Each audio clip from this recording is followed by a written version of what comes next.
আসসালামু আলাইকুম। এখন আপনারা দেখবেন সংবাদ শিরোনাম। অবস্থা অপরিবর্তিত, চিকিৎসকরা বললেই নেওয়া হবে বিদেশে। রাতভর হাসপাতালের বাইরে নেতাকর্মী শুভানুধ্যায়ীদের উদ্বিগ্ন আনাগোনা। বিদেশ যাওয়ার বিষয়টি নির্ভর করছে সার্বিকভাবে শারীরিক সুস্থতা এবং মেডিকেল বোর্ডের সিদ্ধান্ত এবং সুপারিশের পরিপ্রেক্ষিতেই। অদৃশ্য সুতোয় আটকা তারেক রহমানের মায়ের কাছে ফেরা। শেষ সাক্ষাৎ না হলে নিষ্ঠুর ট্র্যাজেডি দেখবে দেশবাসী। বিশ্লেষকদের ধারণা জড়িত নিরাপত্তা হুমকি। বিএনপি চেয়ারপারসনের অসুস্থতার খবরে বিচলিত বগুড়াবাসী। সুস্থ হয়ে আবারও ফিরবেন শ্বশুরবাড়ি, এমনটাই প্রত্যাশা। টর্চ লাইট আমাদের জাতির জন্য, সেটা সমগ্র বাংলাদেশের জন্য।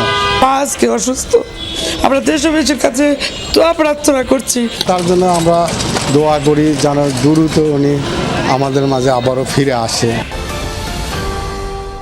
শীত এলেও কমেনি ডেঙ্গুর প্রকোপ। বিভিন্ন হাসপাতালে ভর্তি 2000-এর বেশি। জানুয়ারিতে কমতে পারে সংক্রমণ, বলছেন কীটতত্ত্ববিদরা। আসসালামু আলাইকুম।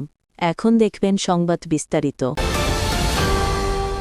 দেশের সেরা চিকিৎসা পাচ্ছেন বিএনপি চেয়ারপারসন। মেডিকেল বোর্ডের পরামর্শ এলেই খালেদা জিয়াকে নেওয়া হবে বিদেশে। রাতে তার ব্যক্তিগত চিকিৎসক ডক্টর এজএডএম জাহিদ হোসেন এসব তথ্য জানিয়েছেন। এর আগে দলের মহাসচিব মির্জা ফখরুল ইসলাম আলমগীর জানান, খালেদা জিয়াকে বিদেশে নেওয়ার জন্য ভিসা প্রস্তুত রয়েছে। এয়ার অ্যাম্বুলেন্সের জন্যও যোগাযোগ করা হয়েছে। তবে শারীরিক অবস্থা স্থিতিশীল না হওয়া পর্যন্ত অপেক্ষা করতে হবে। নানা রোগে আক্রান্ত 80 বছর বয়সী খালেদা জিয়াকে 23 নভেম্বর ফুসফুসে সংক্রমণ এবং হৃদযন্ত্রের সমস্যা নিয়ে আবার ভর্তি করানো হয় হাসপাতালে।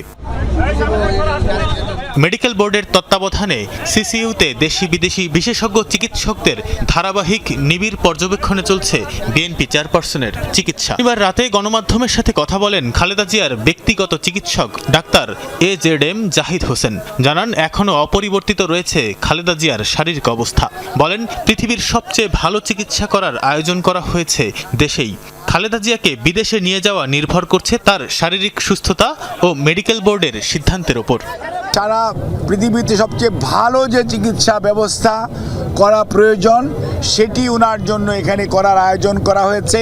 ওনার অবস্থা একই পর্যায়ে আছে এবং এটাকে আমরা ডাক্তারি ভাষায় যদি বলি, অর্থাৎ শি ইজ মেনটেইনিং দি ট্রিটমেন্ট, অর্থাৎ চিকিৎসকরা যে চিকিৎসা দিচ্ছে এই চিকিৎসা উনি গ্রহণ করতে পারছেন। আর বিদেশ যাওয়ার বিষয়টি নির্ভর করছে সার্বিকভাবে শারীরিক সুস্থতা এবং মেডিকেল বোর্ডের সিদ্ধান্ত এবং সুপারিশের পরিপ্রেক্ষিতেই চিকিৎসা কার্যক্রম সার্বক্ষণিকভাবে তদারক করছেন বাংলাদেশ জাতীয়তাবাদী দলের ভারপ্রাপ্ত চেয়ারম্যান জনাব তারেক রহমান। দলের সকল স্তরের নেতাকর্মী, সকল রাজনৈতিক দলের নেতাকর্মীদের প্রতি আমাদের একটাই অনুরোধ, সবাই চলুন আমরা দায়িত্বশীল আচরণ করি এবং রোগীর চিকিৎসার জন্য সর্বোৎকৃষ্ট যে সহযোগিতা প্রয়োজন সর্বোচ্চ সংযম এবং ধৈর্যের পরিচয় দেই। ছেলের মন পড়ে আছে বাংলাদেশে। অসুস্থ মায়ের কাছে থাকার কি ভীষণ আকুতি। গোটা পরিবারই দেশের রাজনীতিতে দুর্দণ্ড প্রতাপশালী, কিন্তু সম্পর্ক যখন ব্যক্তিগত তখন রাজনীতি বড় বেশি ঠুনকো। কঠিন বাস্তবতায় কোথায় যেন আটকে আছে সব। মা বিএনপি চেয়ারপারসন খালেদা জিয়া ও সন্তান তারেক রহমানের এই থাকা না থাকার বেদনার্ত আক্ষেপের কথাই জানা। 2008 সালের 11 সেপ্টেম্বর তারেক রহমান তখন অকথ্য নির্যাতনে শয্যাশায়ী। কথা চলছে উন্নত চিকিৎসার। ওই দিন সাব জেল থেকে মুক্তি পেয়ে ছেলেকে পিজি হাসপাতালে দেখতে যান খালেদা জিয়া। দেশের মাটিতে মা ছেলের দেখার শেষ দৃশ্য ছিল এটিই। ওই দিন উন্নত চিকিৎসার জন্য সন্ধ্যায় তারেক রহমানকে নেওয়া হয় যুক্তরাজ্যে।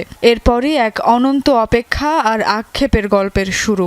অপেক্ষা মায়ের সঙ্গে ছেলের মিলনের, আক্ষেপ ভাইয়ের শেষ নিঃশ্বাসের সঙ্গী হতে না পারার। 11 পরবর্তী তত্ত্বাবধায়ক সরকারের সময় উন্নত চিকিৎসা নিতে তারেক রহমান পাড়ি জমান যুক্তরাজ্যে। এরপর রাজনীতির জটিল সমীকরণে বন্ধ হয় তার ফেরার পথ। জন্মভূমির মাটির গন্ধ পাননি 17টি বছর। এই সময়ে মায়ের স্পর্শ পেয়েছেন মাত্র 4 বার। তবে এবার যখন জীবন মৃত্যুর সন্ধিক্ষণে মা, তখন তার মন মরিয়া হয়ে আবারও চাইছে সেই আঁচলের ছায়াতল। তবে এই ক্ষণেও কোনো এক জটিল বজ্রআঁটুনিতে অনিশ্চিত মা ছেলের মিলন। তাই তো সেই আক্ষেপের কথা তিনি সরাসরি জানিয়েছেন শুভাকাঙ্ক্ষীদের। মায়ের অসুস্থতার সময়ে দেশে ফেরা নিয়ে তারেক রহমানের স্ট্যাটাস তাৎপর্যপূর্ণ বলে মনে করেন বিশ্লেষকরা। এর পেছনে বড় ধরনের নিরাপত্তা হুমকি থাকতে পারে বলেও ধারণা করছেন তারা। এই অবস্থায় বিএনপির ভারপ্রাপ্ত চেয়ারম্যান দেশে না ফিরলে নির্বাচন নিয়েও শঙ্কা বাড়বে ধারণা করছেন সাবেক রাষ্ট্রদূত মাহফুজুর রহমান। অবশ্য তারেক রহমানের দেশে ফেরা নিয়ে অন্তর্বর্তী সরকারের কোনো আপত্তি নেই স্পষ্ট জানিয়েছেন প্রধান উপদেষ্টার প্রেস সচিব। করেছেন যেটা নিয়ে আসলে উত্তরের চাইতে প্রশ্ন অনেক বেশি এসেছে। এগুলো গুজব হতে পারে। শুনেছি যে কোনো আপনার গোয়েন্দা সংস্থা তাকে সচেতন করেছে যে এই মুহূর্তেই যেন তিনি বাংলাদেশে না আসেন। তো সেগুলো অনেক সময় সত্য মনে হয়, যেহেতু সাম্প্রতিক সময়ে তিনি এই ধরনের একটা মন্তব্য করেছেন। ফেব্রুয়ারি মাসে একটা জাতীয় নির্বাচনের কথা রয়েছে।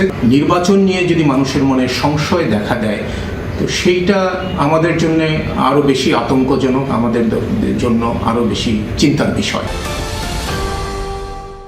পরিবারের কেউ গুরুতর অসুস্থ হলে উদ্বেগ আর স্রষ্টার কাছে যেমন প্রার্থনা করে মানুষ, বগুড়ার পুত্রবধূ খ্যাত খালেদা জিয়ার জন্যও অঞ্চলবাসীর একই অনুভূতি।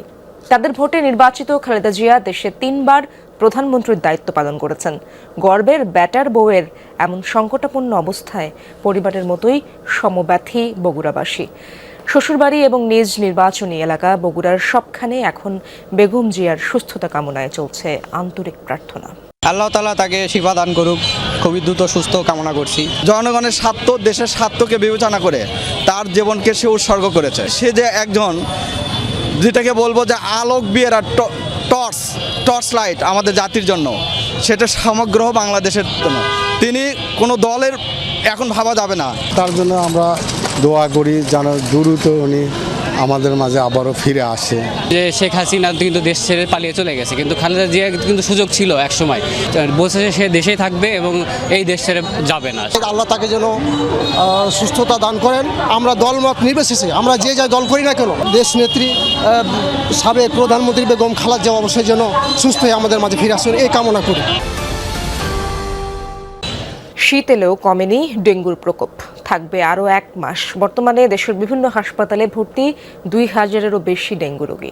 গত 1 সপ্তাহে মারাও গেছেন 21 জন। কীটতত্ত্ববিদরা বলছেন জানুয়ারিতে কমতে পারে এডিস মশাবাহিত এই রোগের প্রভাব।